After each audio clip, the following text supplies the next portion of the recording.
One TV special report.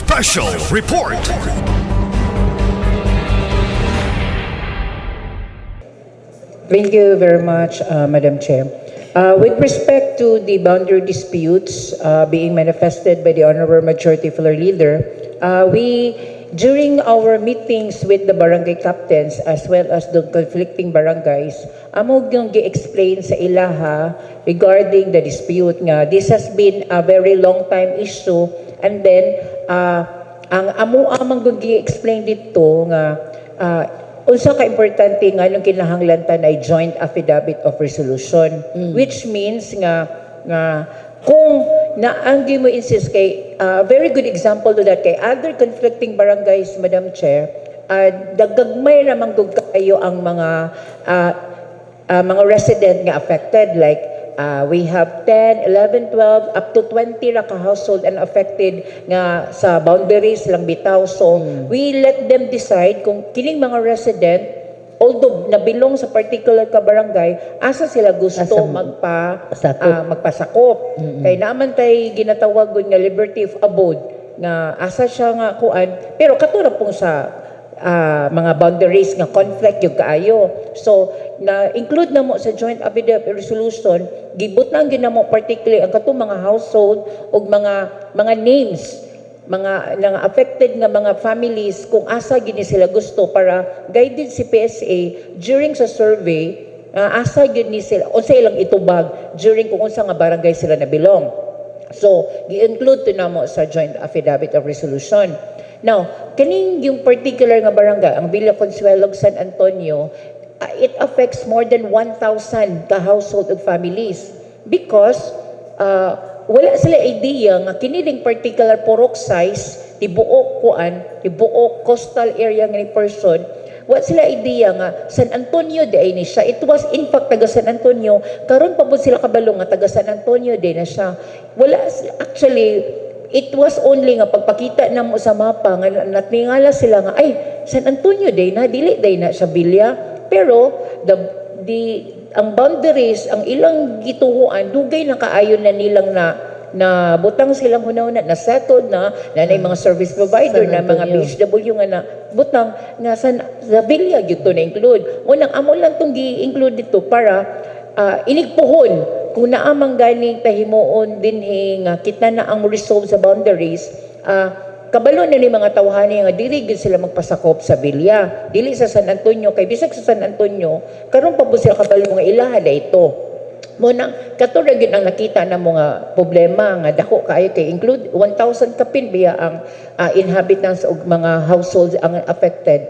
Mo nang amo mo explain it will take them mga attachment document, mga witnesses, mga tawag ani arguments para ma-settle kung makuha man ganing nila. Pero at the end of the day, amo magsanggiinan nga inig konsulta nato sa mga tao dito, gusto sila mo adto sa San Antonio or gusto sila mo adto sa Villa.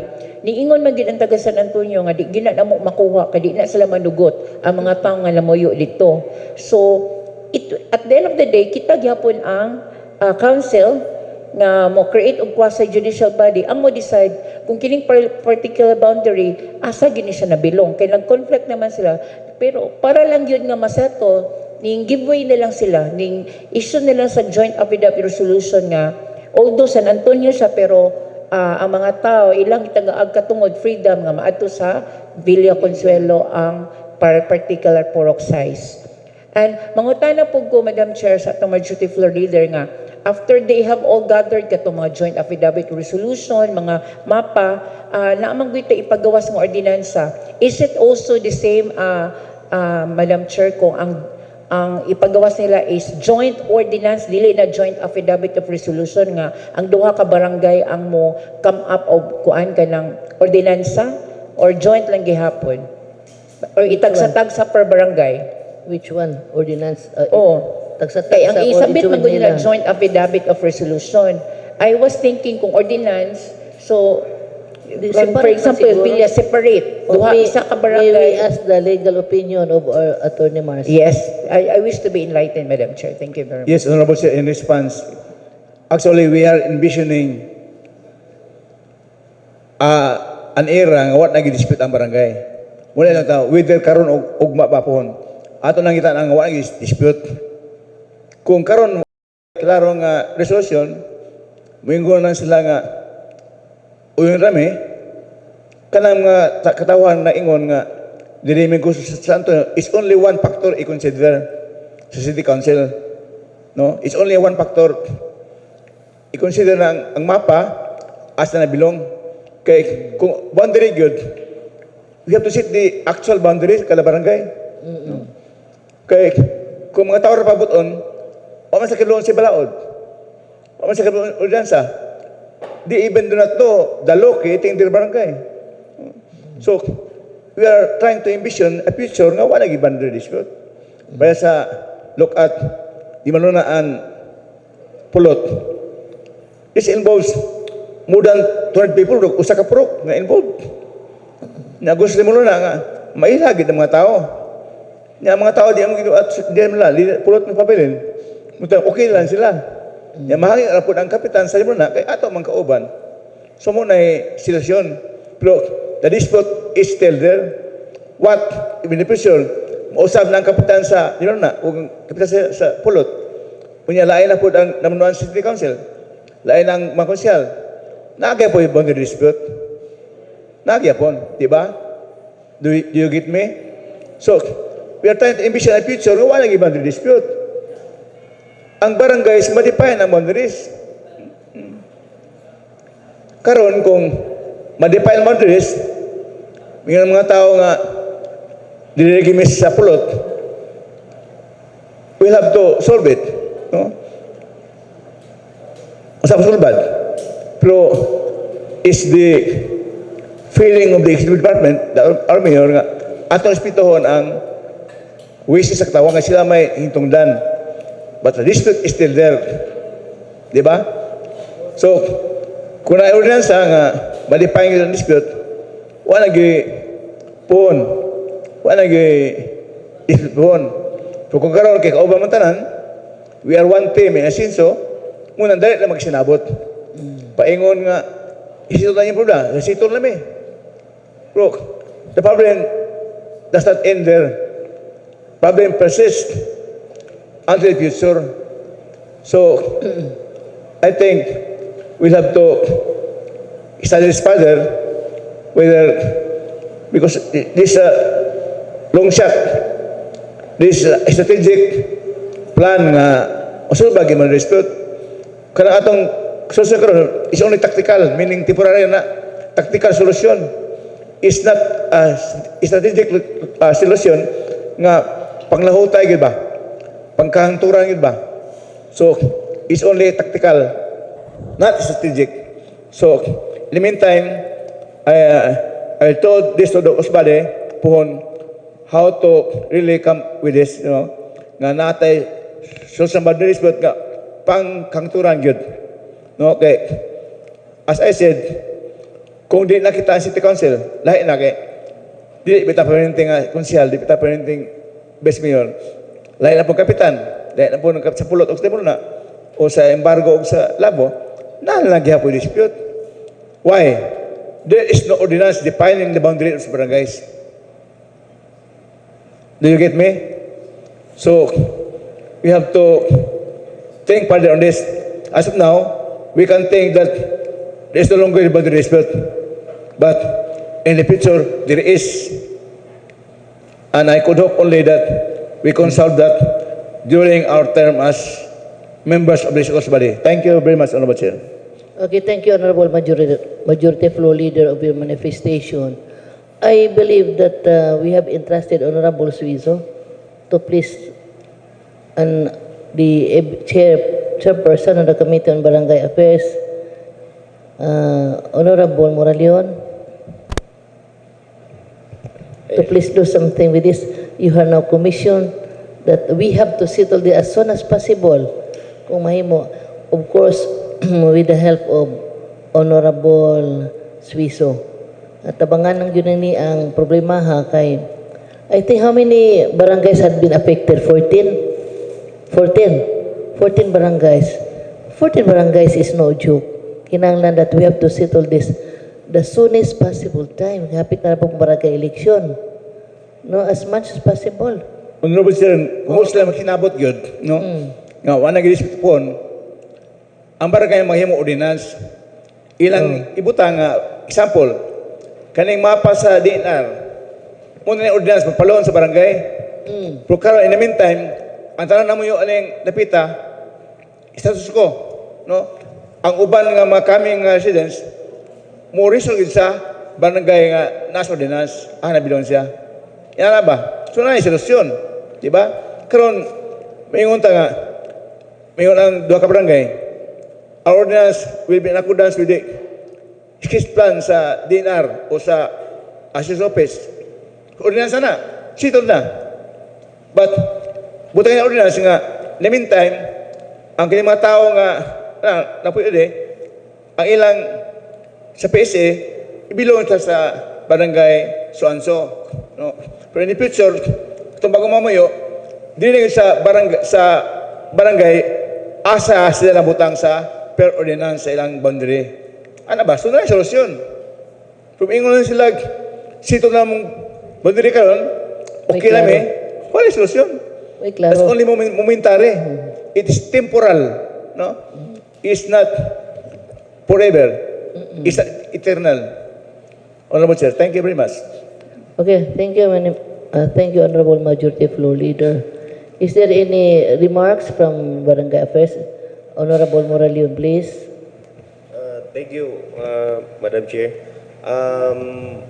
Kabahin sa kaning joint resolution sa barangay, gihimo, gipaningkamutan niya, mapasa gid siya para sa PSA nga survey, para atong makuha ang sakto nga population diri sa atong syudad.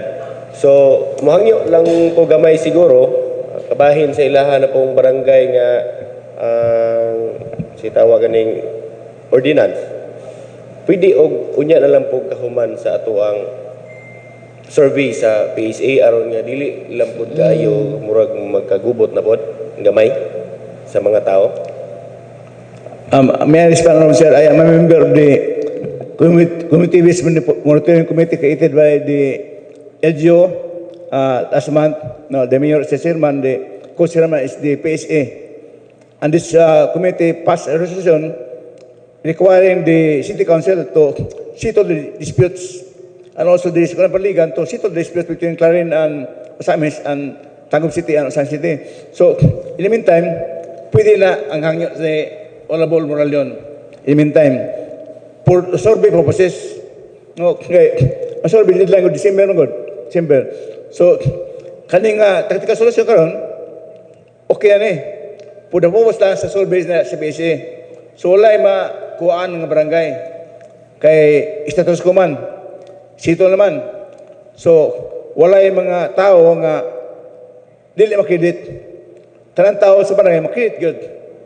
Ang nalay gamay nga depensa dili makredit sa barangay sa lain barangay makredit. Pero wala nakuha. So, it's different kung ando ka barangay wala gyud nakredit sila. Karon na may barangay nakredit. So, it's all right. For the purpose of the survey sa PSA, for the purpose of the settlement barangay dispute, it should be in the long run. As I said, it should be strategic, meaning forever ba. So, as far as the request of Honorable Carlo Moreno is concerned, it's all right. Okay. Survey naman na on or before December. So, I think the city-based monitoring system could consider that, no, the forbearance that all barangays are willing to have the barangay dispute settled in this way, no. Pero we envision a future nga nagi ordinance ma-define good asa ang boundary. Kung gusto mag sayon ang barangay, igo sa mingon nga among ordinance kanang we adapt the kispan sa dina. Wa na trabaho, no? Ilan lang pagpinang conditions nga in the future katumamuyo di barangay musunod gyud sa ordinance per DNR nga kispan o per the kispan sa city assess office nga is only based on for tax purposes only. So, I hope everybody was enlightened about that, Honorable Chair. If there are no more comments, we can proceed to the next item.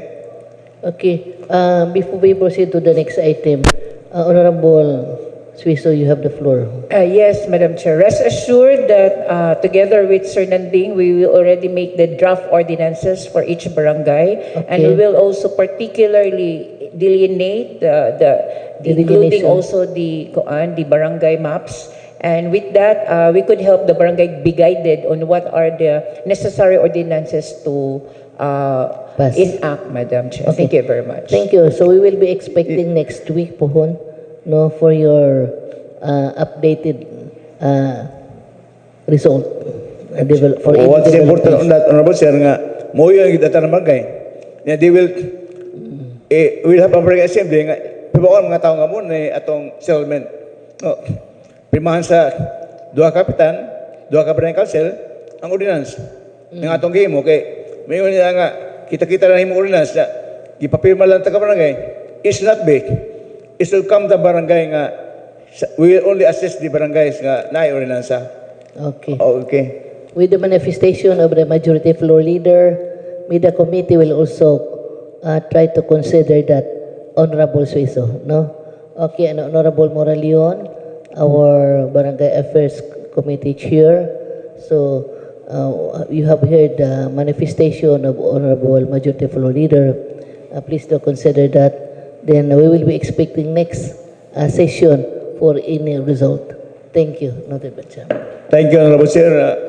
I guess Honorable Patión is no longer attending the session because her request is not acted by the DLGO. In the meantime, so unless there are matters relevant material that my colleagues would wish to bring forth with this body, in the meantime, Honorable Chair, may we hear from Honorable Sani Maminal. He has certain manifestations, Honorable Chair. The Honorable Lominal is recognized with the chair for some other matters. Thank you, Madam Chair. Thank you, Honorable Mars Tapayan. I would like to, I have a manifestation to present to the body. I would like to share the highlights of our consultative meeting and development planning for the inclusion of Usami City in the Tri-City Special Justice Zone last August 7 to 8, 2024 at Royal Garden Hotel. For the information of this chamber, it was productive two-day event where several key points were discussed in preparation for the official launch on September 3, 2024. So one of the highlights of the discussion, Madam Chair, was the background of the Justice Sector Coordinating Council, the process of establishing a justice zone, and the components checklist for Usami City. It was noted, and we are blessed that out of 98 components, Usami City scored 63 implemented, 2 partially implemented, and 33 not implemented. Moving on, Madam Chair, experiences from other justice zone cities such as Calamba City and Balanga City were shared by their executive judges. Resource mapping and stakeholder analysis were also discussed, as well as budget consideration for the justice zone. Ang nakalami magud sa Balanga City, Madam Chair, kay to become justice zone kay ilang i-apply ang traces na teamwork mutihinungdan nga nadali ang ilahang pagka-justice zone, communication, cooperation, and coordination. So it was emphasized during the meeting that the support of the local government unit is crucial in declaring Usami City as a justice zone. The officers of the Usami City Justice Zone Coordinating Council was also elected during the meeting with Honorable Mary Faith Putoy Montide Ramos as the convener and Honorable Grace Yulo as the vice convener, along with other key members, including you, Madam Chair, Honorable Mars Tapayan, Honorable Carlo Moralion, Honorable FABC President Board Canlas, Honorable Tony Lau, and yours truly. Overall, the consultative meeting was a success in laying the groundwork for Osamis City's inclusion in the Tri-City Special Zone, Justice Zone, and addressing important issues on online sexual abuse and exploitation of children. This is the main issue, Madam Chair. Yes. So, nguni ang gigamit sa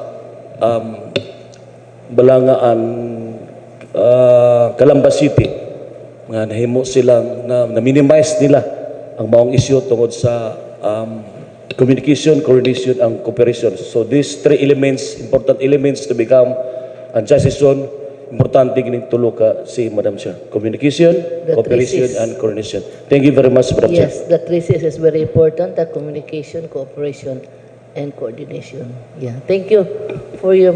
And may I join, Honorable Chair? Yes, go ahead. There are two justice zones in Mindanao, only sa mga city and Davao. And Osamis City has qualified to become the justice zone because the checklist, component checklist, nakapasar ang Osamis City.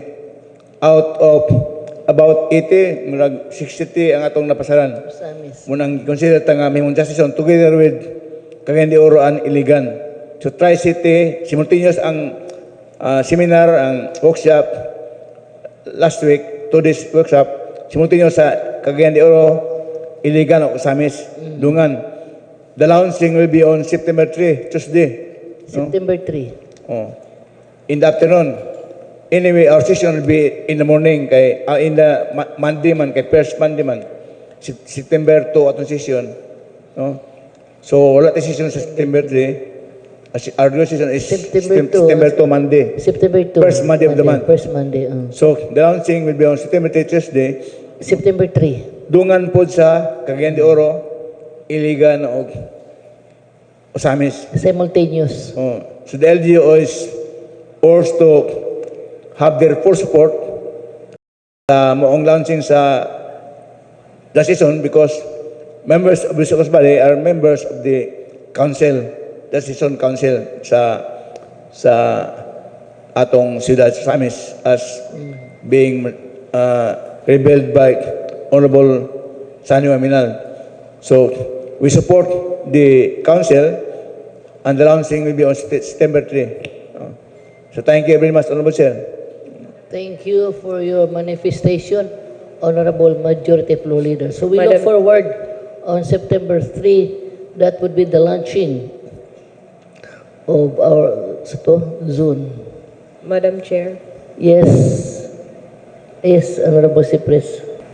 this coming September is the 124th Civil Service. So September 2, I think nagsubmit na si Attorney Sam og proposal dito sa ato ang mayor, and September 2, first Monday, if ma-approve tong proposal, Civil Service Month. yes, possible ang September 2 ang Mr. and Ms. Civil Service. So, isa po na siya sa ato ang i-consider. So, ato pong tanawon kung pananglit ma-approve. But right now, nag-submit na mi og kaning proposal dito kang mayor, waiting for approval. Okay, that would be on September 2 in observance of the Civil Service Month. Pero Yes. ang kaning atong gisgutan is September 3 pamampod. The following day. Ang Yes, kan- but Attorney Mars Tapayan suggested that ang ato ang session move on the first Monday, September 2. That is the usual Schedule.